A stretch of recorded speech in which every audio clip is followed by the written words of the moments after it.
அனைவருக்கும் வணக்கம் மாணவர்களே. கடந்த வகுப்பிலே அரண் வலியுறுத்தல் மற்றும் ஈகை அப்படிங்கிற தலைப்புக்கு கீழே வள்ளுவர் என்ன சொல்ல வந்திருக்கிறாரு அப்படிங்கிறத பார்த்தோம். இப்ப அடுத்ததாக என்ன பார்க்க போறோம் அப்படின்னா, இன்னா செய்யாமை அப்படிங்கிற அதிகாரத்துல இருந்து நம்ம என்ன குறள், 3 குறள் கொடுத்திருக்கிறாங்க. அந்த 3 குறளையும் அதனுடைய குறளையும் நம்ம பார்க்கலாம். அதற்கு முன்பதாக இன்னா செய்யாமை, இன்னா அப்படின்னா மற்றவர்களுக்கு தீங்கு செய்யாதது, தீங்கு செய்யாமல் இருப்பது எவ்வளவு நல்லது, அப்படி தீங்கு செய்தவர்களுக்கு நம்ம என்ன பண்ணணும் அப்படிங்கிறத தெளிவாக வள்ளுவர் சொல்லி இருக்கிறாரு. அதை நம்ம பார்க்கலாம்.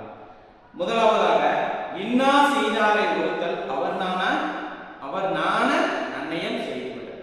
முதலாவதாக என்ன சொல்லி இருக்கிறாங்க அப்படின்னா, இன்னா செய்தாரை ஒருத்தல் அவர் நாண நன்னயம் செய்துவிடல். இந்த குறளை பாருங்க.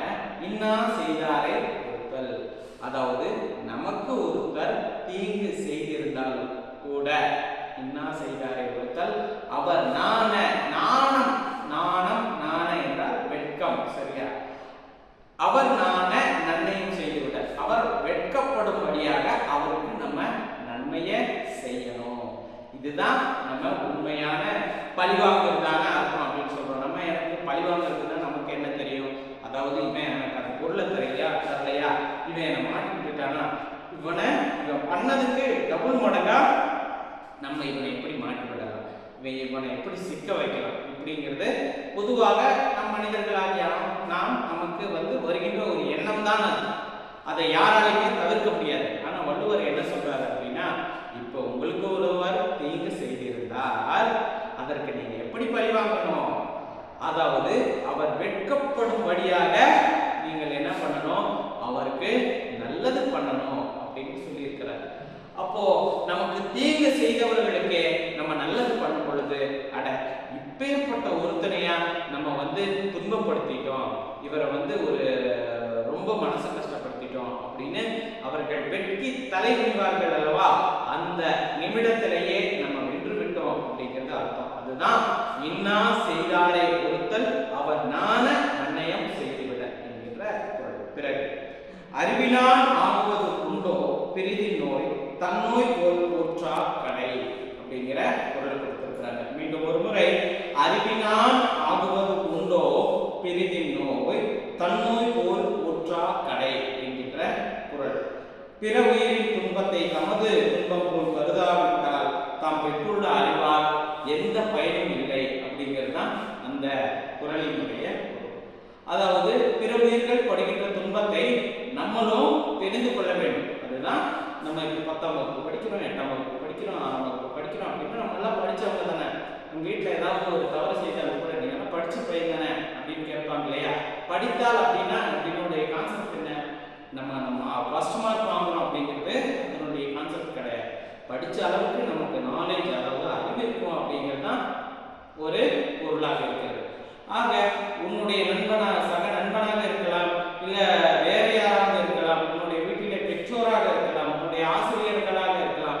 யாராவது ஒரு துன்பப்படும் பொழுது அவர்களுடைய ஒரு துன்பம் தான் என்ன அப்படின்றத நீங்க தெரிஞ்சுக்கிட்டு அதை தீர்க்க ஏதாவது வழி இருக்கா இப்படி அப்படின்னு ஆராயறதுக்காக கூட ஒருவரினுடைய துன்பத்தை நம்ம நினைச்சு இகழக்கூடாது, சந்தோஷப்படக்கூடாது. அது நீங்கள் உங்களுடைய மனதிலே அதாவது முக்கியமாக நீங்க எப்போதுமே பதித்து வைக்க வேண்டிய ஒன்றுதான். ஆக பிறரினுடைய துன்பத்தை தம்முடைய துன்பம் போல் கருத வேண்டும். அப்படி கருதாவிடில் என்ன நடக்கும் அப்படின்னா, நம்ம படிச்சதுக்கான எந்த பயனுமே கிடையாது. அதுதான் அந்த பொருளை சொல்ல வராங்க. அறிவினான் ஆகுவது உண்டோ பிரிதி நோய் தன்னோய் போற்றா கடை அப்படிங்கிற குறள் மூலமாக சொல்ல வராங்க. இப்ப நம்ம எந்த அதிகாரத்தில இருந்து பார்த்துருக்கோம்? இன்னா செய்யாமை அப்படிங்கிற அதிகாரத்தில இருந்து பார்த்துருக்கோம். அடுத்த குறள் பார்க்கலாம்.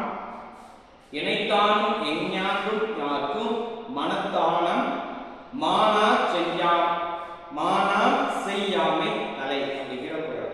இணைத்தானும் எஞ்ஞான்றும் யாருக்கும் மனத்தானம் மானா செய்யாமை தலை என்கின்ற குறள். நம் உள்ளம் ஏற்றுக்கொள்ளாத எச்செயலும் எக்காலத்திலும் யாருக்கும் சிறிதளவு கூட நாம் செய்யவே கூடாது. என்ன செய்யாமைன்னா என்ன?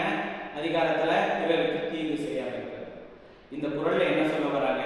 நம்மளுடைய உள்ளத்திற்கு சரிப்பட்டு வராத எந்த காரியத்தையுமே நம்ம மற்றவர்களுக்கெல்லாம் அறிவுரை வழங்கலாம். அறிவுரைகள்ல வந்து ஒன்று நல்ல விதமான அறிவுரைகளையும் இருக்கு, ஒரு தீய விதமான அறிவுரைகளையும் இருக்கு. உங்க நண்பரோ உங்களுடைய பக்கத்து வீட்டுக்காரங்களோ யாராவது ஏதாவது சொல்றாங்க அப்படின்னா உங்களுடைய மனசுக்கு அவனுக்கு தனித்தனி மூளை இருக்கு, மனசு இருக்கு, எல்லாமே எப்படி உடல் உறுப்புகள் இருக்கோ அது போல எண்ணமும் ஒன்று தனியா ஓடிக்கொண்டே இருக்கும். உங்களுடைய எண்ணத்திலே எது ஒன்று தவறு என்று நீங்கள் நினைக்கிறீர்களோ அதை மற்றவர்களுக்கு பரிந்துரை செய்யவே கூடாது.